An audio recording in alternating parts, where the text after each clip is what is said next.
यहाँ पर जो नोटिफिकेशन दिखाई दे रहे हैं कांस्टेबल पद के लिए वैकेंसी दिया गया है जो जिसमें ग्रेड 3 में लिया जा रहा है।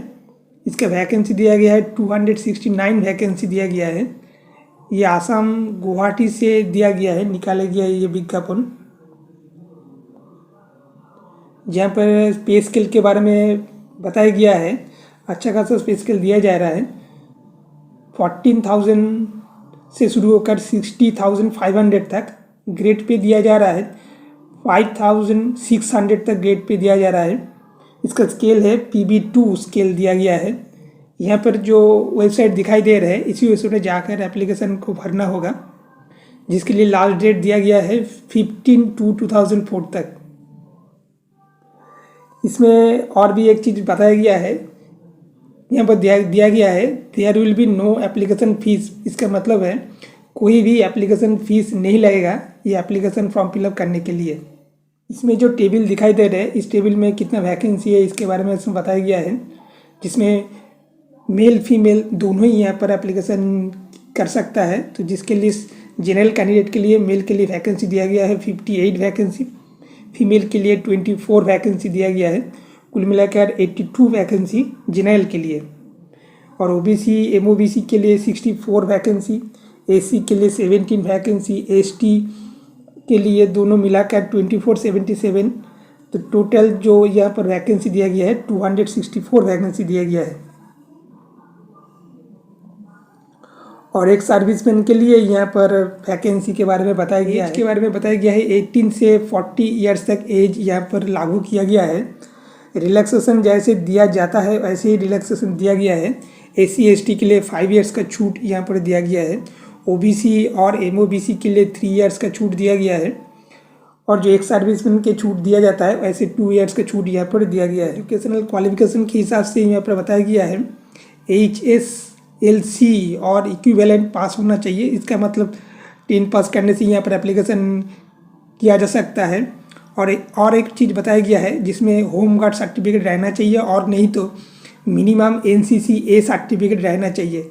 लेकिन एक सर्विसमैन के लिए ये छूट दिया गया है। फाइनल मेरिट लिस्ट में इसमें बताया गया है फिजिकल इफिशिएंसी टेस्ट में 40 मार्क्स और रिटन टेस्ट के लिए 50 मार्क्स, NCC के लिए 5 मार्क्स, ओरल के लिए 5 मार्क्स, कुल मिलाकर 100 मार्क्स के बारे में इसमें बताया गया है। फिजिकल स्टैंडर्ड के हिसाब से यहाँ पर जो मांगा जा रहा है हाइट के लिए जनरल, OBC और MOBC और SC के लिए बताया गया है मेल के लिए 162.56 सेंटीमीटर, फीमेल के लिए बताया गया है 154.94 सेंटीमीटर, ST के लिए बताया गया है 160.2 सेंटीमीटर, फीमेल के लिए बताया गया है 152.40 सेंटीमीटर।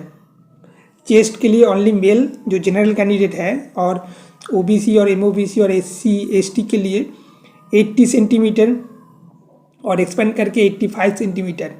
जो ST एज कैटेगरी में पड़ता है तो इसके लिए 78 सेंटीमीटर नॉर्मल है, एक्सपेंड करके 83 सेंटीमीटर। इसके बाद मेडिकल टेस्ट लिया जाएगा जिसमें आई साइड होना चाहिए 6/6 और 6/9 होना चाहिए। एप्लीकेशन करने के लिए यहाँ पर जो वेबसाइट दिया गया है इसी वेबसाइट में जाकर एप्लीकेशन करना होगा, लेकिन पहले रजिस्ट्रेशन करना होगा। तो रजिस्टर करने के लिए वैलिड ईमेल ID और फ़ोन नंबर रखना जरूरी है। प्रोसीड्यूर में बताया गया है फिजिकल स्टैंडर्ड टेस्ट लिया जाएगा और उसके साथ फिजिकल इफिशिएंसी टेस्ट लिया जाएगा। फिजिकल इफिशिएंसी टेस्ट के लिए यहाँ पर 40 मार्क्स दिया गया है।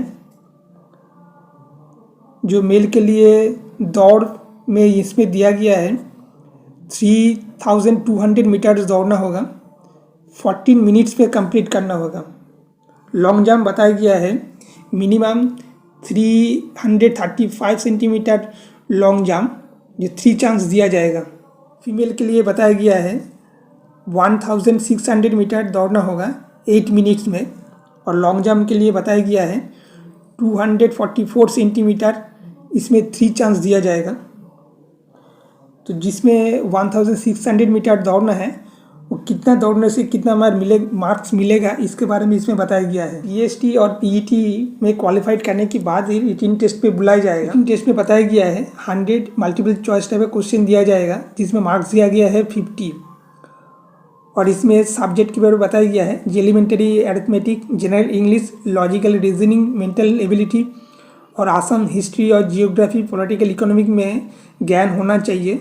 तब जाकर यहाँ पर एग्ज़ाम्स दिया जा सकता है। और जनरल अवेयरनेस और जनरल नॉलेज के ऊपर से भी क्वेश्चन दिया जाएगा। रिटन टेस्ट लिया जाएगा, गुवाहाटी में लिया जाएगा, यही यहाँ पर बताया गया है।